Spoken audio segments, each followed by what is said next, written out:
Assalamualaikum warahmatullahi wabarakatuh. Halo teman-teman semuanya, selamat datang di channel YouTube saya Ido Rohyani dari program studi D4 Perbankan Syariah Politeknik Negeri Semarang. Di video sebelumnya, saya telah membahas tentang pentingnya zakat produktif. Nah, kali ini saya akan mengupas tentang pendayagunaan zakat yang tepat sasaran. Dalam Undang-Undang Nomor 23 Tahun 2011 tentang pengelolaan zakat, disebutkan pengertian zakat yaitu sebagai harta yang wajib dikeluarkan oleh seorang mukmin atau badan usaha untuk diberikan kepada yang berhak menerimanya dengan syariat Islam. Ada 8 asnaf atau golongan yang berhak menerima zakat. Golongan tersebut yaitu yang pertama ialah fakir. Fakir adalah orang-orang yang memiliki harta namun sangat sedikit.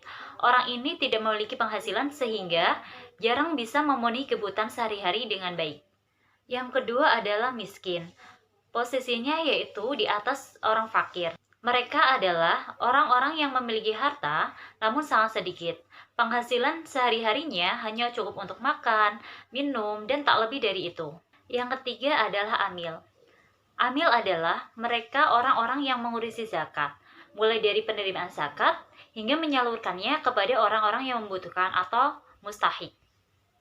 Yang selanjutnya adalah rikob atau memerdekakan budak.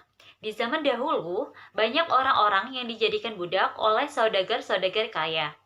Inilah zakat digunakan untuk membayar atau menebus para budak agar mereka dimerdekakan. Orang-orang yang memerdekakan budak tersebut juga berhak menerima zakat.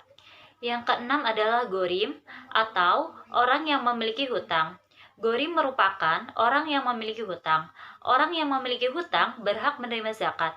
Namun, orang-orang yang berhutang untuk kepentingan maksiat seperti judi, berhutang untuk demi memulai bisnis lalu bangkrut, hak mereka untuk mendapat zakat adalah gugur. Jadi di sini orang yang berhutang berhak menerima zakat asalkan hutangnya itu masih dalam ranah syariah. Jadi kalau misal orang tersebut hutang karena judi, maka dia tidak berhak untuk mendapatkan zakat. Yang ketujuh adalah fisabilillah. Yang dimaksud dengan fisabilillah adalah segala sesuatu yang bertujuan untuk kepentingan di jalan Allah.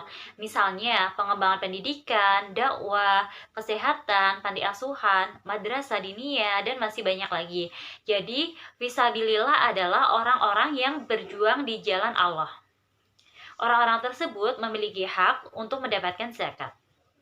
Dan yang terakhir atau yang kedelapan adalah Ibnu Sabil. Ibnu Sabil disebut juga sebagai musafir atau orang-orang yang sedang melakukan perjalanan jauh, termasuk pekerja dan pelajar di tanah perantauan. Jadi intinya, Ibnu Sabil adalah orang-orang yang sedang menempuh atau sedang melakukan perjalanan jauh. Setelah mengetahui golongan yang berhak untuk menerima zakat, lalu bagaimana sih pendayagunaan zakat agar tepat sasaran? Pendayagunaan dana zakat adalah bentuk pemanfaatan sumber daya atau dana zakat yang secara maksimum sehingga berdaya guna untuk mencapai kemaslahatan baik umat. Maka dari itu sangat penting sekali bagi amil zakat atau orang yang mendistribusikan dana zakat supaya dalam pendistribusian dana zakat tersebut itu tepat sasaran. Jadi dalam mendistribusikan itu tidak pilih-pilih. Jadi harus benar-benar sesuai dengan asnaf atau golongan yang benar-benar berhak untuk menerima dana zakat tersebut.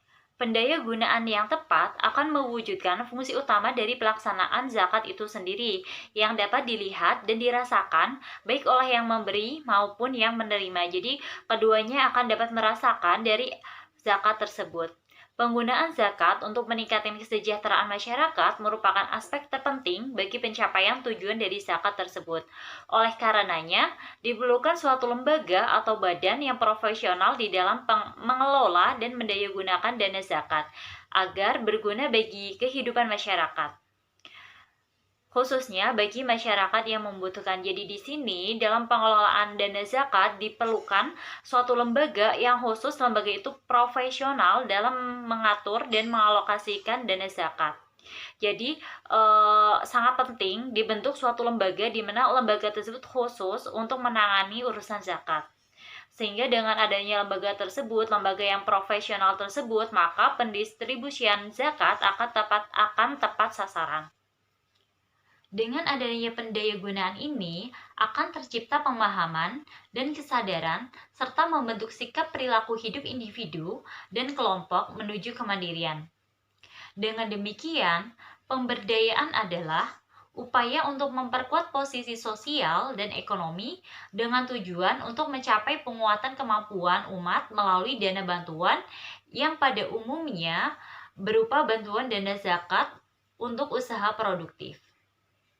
Sehingga mustahik sanggup untuk meningkatkan pendapatannya dan kemudian dapat membayar kewajibannya atau membayar zakatnya dari hasil usaha atas dana zakat produktif yang telah diberikan. Jadi di sini dengan si mustahik diberi dana zakat produktif, diharapkan dari usahanya tersebut nanti akan membuahkan profit atau keuntungan. Nah, profitnya tersebut dapat digunakan oleh si mustahik untuk membayar kewajibannya atau zakatnya.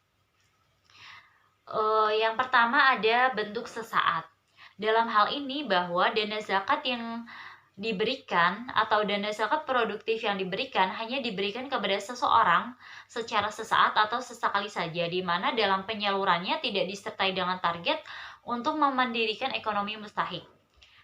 Hal ini disebabkan karena mustahik yang bersangkutan tidak memungkinkan untuk mandiri lagi, entah karena faktor usia ataupun karena cacat fisik. Jadi di sini disesuaikan dengan kondisi si mustahik. Ketika mustahik tidak mampu atau sudah tua, jadi dana zakatnya tidak bisa yang diberikan secara kontinu. Yang kedua, bentuk pendayagunaan merupakan dana zakat produktif yang disertai target atau merubah keadaan mustahik dari penerima atau mustahik menjadi seorang pemberi atau muzaki. Hal ini tentu saja tidak dapat dicapai dengan mudah dan butuh waktu yang cukup lama, dalam artian tidak bisa diwujudkan dengan singkat. Untuk itu, dalam penyaluran dana zakat produktif harus disertai dengan pemahaman yang utuh terhadap permasalahan yang ada pada penerima atau mustahik. Jadi di sini kita harus tahu dulu permasalahan dari si mustahik itu apa, lalu kita cari akar permasalahannya, lalu kemudian cari problem solvingnya. Apabila permasalahannya adalah kemiskinan, maka perlu diketahui bahwa penyebab masalah kemiskinan itu apa, sehingga dapat mencari solusi yang tepat demi tercapainya target yang telah ditentukan. Penyaluran dana pendayagunaan zakat produktif hendaknya lebih diarahkan pada pemberdayaan ekonomi dengan harapan dapat meningkatkan kesejahteraan mustahik. Demikianlah pendayagunaan zakat agar tepat sasaran. Semoga apa yang sudah saya sampaikan dapat bermanfaat untuk kita semuanya. Kurang lebihnya mohon maaf. Thanks for watching. Wassalamualaikum warahmatullahi wabarakatuh.